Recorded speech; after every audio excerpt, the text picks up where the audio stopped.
चिरांनि जिएसपि रायजो देहा फाहामसालियाव जौ लोंनानै हमजानाय सानै देहा फाहामगिरि आरो सासे नार्सखौ साख्रिनिफ्राय बोख्लायबाय। थांनाय 13 मे अक्ट'आव खामानियाव थानाय सानै देहा फाहामगिरि आरो सासे नार्सआ जौ लोंनाय नुथाया सीसीटीवीआव सेबखांजादोंमोन। देहा फाहामसालिनि बन्द खथायाव जौ लोंग्रा दिपेन कलिता, खृष्टान ब्लेसिं आरो निधि फालक मुंनि नार्सखौ साख्रिनिफ्राय बोख्लायबाय। चिरां जिल्ला सावस्रि बिफाननि सामलायगिरिया बे खौरांखौ खौरां बिजोङाव फोसावनानै होयो।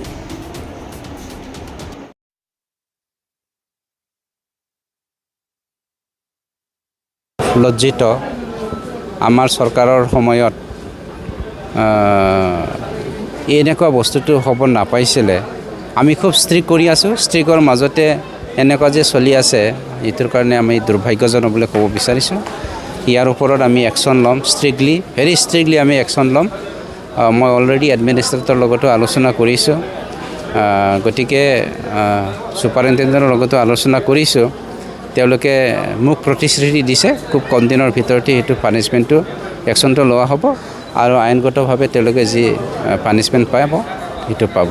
এই ঘটনাত কোন জড়িত আছে, কোন ডক্টৰ? নাই, ইয়াততো আমাৰ ডাইৰেক্টলি মোৰ তাত অহাৰ ইনফৰমেশ্যন হিচাপে ডক্টৰ দীপেন কলিতা তেওঁৰ ডিউটি নাছিলে আৰু চিষ্টাৰ নাৰ্ছ নিধিৰাণী পাল তাইৰো ডিউটি নাছিলে। 8 বজাৰ পৰা আমাৰ ডক্টৰ দীপেন কলিতাই মানে আমাৰ এই হস্পিটেলত আহিছে। তেওঁৰ যেনেকৈ ডিউটিয়ে নাছিলে। তাৰপিছত 8:30 বজাত ডক্টৰ খ্ৰীষ্টিয়ান ডি ব্লেছিং এখেতে আহি পেলাই লগ কৰিলে তেওঁলোকক। মানে প্ৰথমত ডক্টৰ দুজনৰ মাজত আলোচনা হৈছে, তাৰপিছত মদ চদ কিনিলে, তাৰপিছত নাৰ্ছজনী ওলাই আহিলে। নাৰ্ছজনী ওলাই অহাৰ পাছত পানী চানী লৈ আনি তিনিজনে ৰুমৰ ভিতৰত মদ খালে, কি খালে সেইবোৰ আমি পাৰ্টি খালে, সেইটো আমি কোনো নাজানো ভিতৰত কি হৈছে কি হোৱা নাই। তাৰপিছত 1টা বজাত যেতিয়া আমাৰ ইমাৰ্জেঞ্চি পেচেণ্ট আহিলে, তেতিয়া ডক্টৰ বিচৰত হাবাথুৰি হৈ গ'ল সকলোৱে। হাবাথুৰি হোৱাটো নহয়, সিহঁতৰ হেৰিবোৰ চলন ফুৰণবোৰ চাই থকা মানুহ আছে, দেখি আছে চবে, যাৰ কাৰণে মই 8টা বজাৰ পৰা আছে মদ আনিছে কি আনিছে সেইটো মই ক'ব পাৰিছোঁ। 1টা বজালৈকে ডক্টৰ খ্ৰীষ্টিয়ান ডি ব্লেছিং আৰু নিধিৰাণী পাল সিহঁত দুজনে তলা মাৰি হুক মাৰি ৰুমৰ ভিতৰত এখন বিছনাতে আছিলে, সেইটো প্ৰমাণ পাইছে। বা কি হৈছে কি হোৱা নাই সেইটোলৈকে আমি নাযাওঁ, সেইটো এই ভগৱানেহে জানিব। কিন্তু সেইটো তথাপিও আমাৰ কাৰণে লজ্জাজনক কথা হৈছে। ইমান ডাঙৰ আমাৰ হিষ্ট্ৰিক এখন হস্পিটেল আৰু এই চিৰাং জিলাৰ আমাৰ হেল্থ ডিপাৰ্টমেণ্টৰ কমপ্লিট ছিষ্টেমটো ইয়াতে আমাৰ নিৰ্ভৰ হৈ থাকে।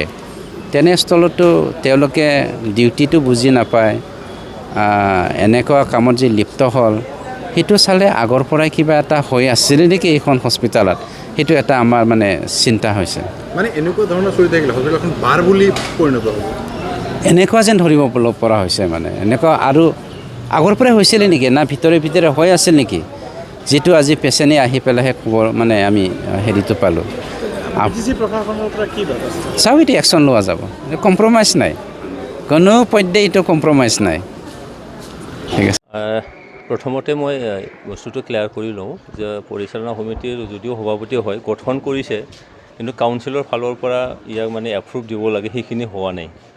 যাৰ কাৰণে মোৰ অসুবিধাটো সেইখিনিতে আছে যে তাত কিবা এটা আহিলেও মই জাষ্ট এনেকৈয়ে চাই যোৱা হয়। কিন্তু দেখিছোঁ যে মই ইয়াৰে বাসিন্দা হয়, মোৰো মানে জিলা হয়, আমাৰ জিলাৰ সদৰ হস্পিটেল হয় এই মানে JSB হস্পিটেল। তো 13 তাৰিখে ৰাতি প্ৰায় 12টা বজাত আমাৰ পেচেণ্ট ইয়ালৈ আনিছিলে। এটেণ্ডেণ্টবিলাকে ডক্টৰ বিচাৰি নাই, মানে ৰুম বন্ধ হৈ আছে বুলি মই শুনিছোঁ। এতিয়া মানে যি সুধি গম পালোঁ যে ভিতৰত মানে ডক্টৰবিলাকে কিছুমান মানে যিটো কৰিব নালাগে মানে মদ খাই আছিলে। এজন চিষ্টাৰ আছিলে, 2জন ডক্টৰ আছিলে। তো পেচেণ্টসকলে বিচাৰিলে আৰু ৰুমৰ ভিতৰত বন্ধ ৰুমত আছিলে, তো মাতিলে তেওঁলোকে মানে মাত নিদিয়ে, তেনেকৈ আছিল। তাৰপিছত তাৰে মাজত দুজন ডক্টৰৰ মাজত এজনে হয়তো অলপ আগতে ওলাই গৈছিল, সি আহিখিনি মাত দিয়াৰ পিছতহে এজন ডক্টৰ আৰু এজন নাৰ্ছে পিছত ওলাই আহিলে। পাছত পেচেণ্ট এটেণ্ডেণ্টে চালে যে তাৰ মদৰ বটল আৰু তেওঁলোকে হয় নিচা কৰিছিলে। তো সেইটোৱে অত্যন্ত লজ্জাজনক ঘটনা। এই ঘটনাটো এটলিষ্ট মানে ডক্টৰ যিবিলাকক মানে ভগৱানৰ এটা ৰূপ বুলি ধৰি লোৱা হয়, আৰু এই ডিউটি আৱাৰ, আৰু সেইটো ক'ত যে হস্পিটেলৰ ভিতৰত, হস্পিটেলৰ এটা ৰুমত, এইটো কেতিয়াও মানে ক্ষমাৰ যোগ্য নহয়। অসমনীয় দোষ তেখেতসকলে কৰিছে। ইয়াত নিশ্চয় উচিত এটা ব্যৱস্থা নিশ্চয়কৈ লোৱা হ'ব। আমাৰ জইণ্ট ডাইৰেক্টৰ মই মাতিছোঁ, আমাৰ BTRৰ মানে ডাইৰেক্টৰ তেখেতকো মাতিছোঁ, আমাৰ ADC চিৰাং জিলাৰ তেখেতকো মাতিছোঁ। এতিয়া জইণ্ট ডাইৰেক্টৰে সেইটো ইনকুৱাৰী এটা বহুৱাইছে।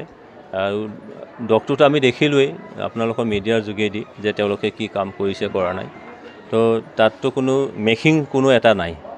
মই ভাবিছোঁ যি মানে আমি ভিডিঅ' দেখিছোঁ সেইটো একেবাৰে সত্য কথা। আৰু মই এতিয়া মানে ছুপাৰিণ্টেণ্ডেণ্টৰ ফালৰ পৰা মানে গম পালোঁ যে তেখেতসকলে সেইটো স্বীকাৰো কৰিছে।